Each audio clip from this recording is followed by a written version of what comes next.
Terima kasih atas waktu yang diberikan kepada saya. Selamat pagi saya ucapkan kepada Dewan Juri yang terhormat. Di sini saya sebagai pembicara satu dari Tempro akan memberikan poin-poin penting serta argumentasi saya mengenai perdebatan pada musik kita kali ini. Dengan musik kita pada kali ini yaitu adalah kurikulum 2013 akan digantikan dengan kurikulum Merdeka Belajar. Tapi sebelum masuk pada poin-poin penting serta argumentasi, izinkan saya menyampaikan parameter yang kami gunakan. Di sini kami menggunakan parameter jenjang pendidikan SMA di Indonesia Dewan Juri yang terhormat. Masuk pada bagian definisi. Definisi yang pertama adalah kurikulum 2013. Kurikulum 2013 merupakan kurikulum yang ditetapkan oleh pemerintah untuk menggantikan kurikulum 2006 yang berlaku kurang lebih 9 tahun lalu Dewan Juri yang terhormat.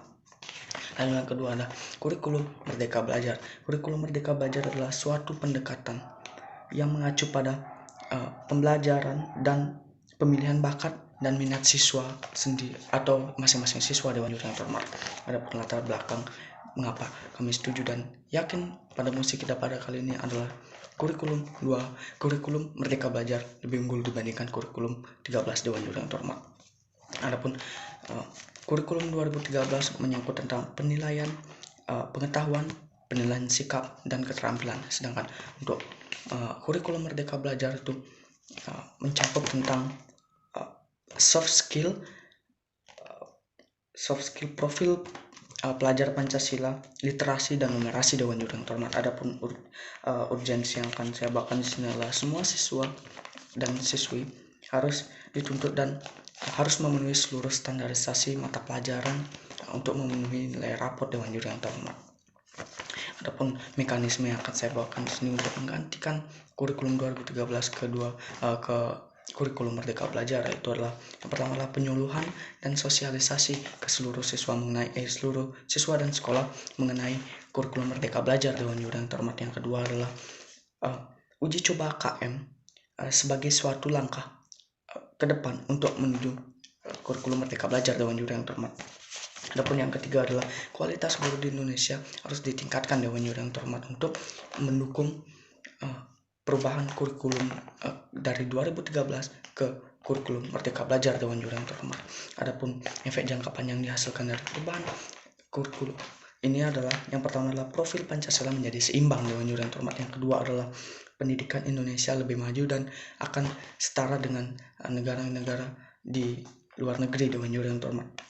Adapun justifikasi yaitu adalah kami yakin dan percaya bahwa kurikulum Merdeka Belajar lebih unggul dibandingkan kurikulum 2013 Dewan Juri dengan argumen kami yang pertama itu adalah mereka belajar akan menaikkan minat baca di Indonesia Dewan Juri yang terhormat, khususnya kepada siswa-siswa SMA Dewan Juri yang terhormat. Mengapa kami menyimpulkan tersebut? Karena pada kurikulum Merdeka Belajar lebih menekankan pada yang sudah saya sampaikan tadi pada latar belakang mengenai musik kita pada kali ini, yaitu adalah literasi, numerasi dan profil pelajar Pancasila Dewan Juri yang terhormat. Adapun status quo yang akan saya bawakan di sini, menurut UNESCO per 2021 hanya ada 0,001% atau artinya hanya ada 1 dari 1000 yang memiliki minat baca di Indonesia Dewan Juri yang terhormat, dan ini merupakan suatu peringkat yang sangat bawah Dewan Juri yang terhormat, yang dimana Indonesia menduduki peringkat 60 dari 61 negara di Indonesia Dewan Juri yang terhormat, menduduki peringkat 60 dari 61 di dunia Dewan Juri yang terhormat, dimana di bawah dari Thailand, yang mana Thailand menduduki peringkat 59 Dewan Juri yang terhormat. Adapun data ini didapatkan dari riset dari World Most Literate Nation Ranked Dewan Juri yang terhormat. Dan kita membandingkan dengan negara-negara maju seperti Jepang.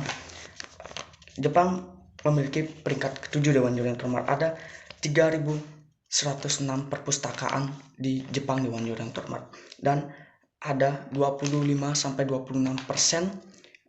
minat baca di sana menurut dari riset World Most Literate Nation Ranked Dewan Juri yang terhormat.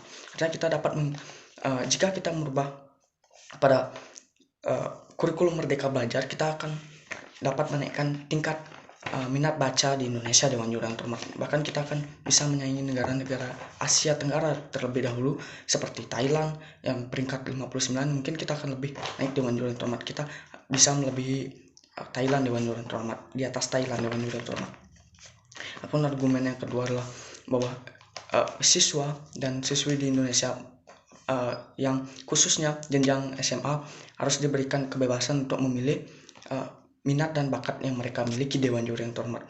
Pada penekanan di sini adalah penekanan kurikulum Merdeka Belajar, yaitu adalah proyek penguatan profil pelajar Pancasila yang ditujukan untuk memperkuat upaya pencapaian profil pelajar Pancasila yang mengacu pada standar kompetensi lulusan Dewan Juri yang terhormat. Artinya di sini bahwa profil pelajar Pancasila merupakan suatu standarisasi untuk sebagai kompetensi kelulusan Dewan Juri yang terhormat. Dan yang sudah saya sampaikan tadi bahwa pada latar belakang bahwa kurikulum Merdeka Belajar mencangkup literasi, numerasi, dan profil pelajar Pancasila Dewan Juri yang terhormat. Lanjut pada bagian selanjutnya, itu adalah siswa diberikan kebebasan untuk memilih minat dan bakat mereka Dewan Juri yang terhormat, seperti Jepang yang memiliki rentan jam sekolah yang lebih pendek dari negara-negara lain. Contohnya di Indonesia saja, Jepang memiliki tingkat waktu jam atau jam sekolah lebih pendek dibandingkan dengan Indonesia. Artinya di sini bahwa sisa dari waktu jam pelajaran di sekolah dapat dimanfaatkan oleh siswa sebagai upaya untuk meningkatkan kualitas atau skill-skill dan minat dari masing-masing siswa Dewan Juri yang terhormat. Jadi kami simpulkan di sini bahwa sekali lagi kurikulum Merdeka Belajar lebih unggul dibandingkan kurikulum 2013 Dewan Juri yang terhormat. Sekian argumentasi yang dapat saya sampaikan. Sekian dan terima kasih.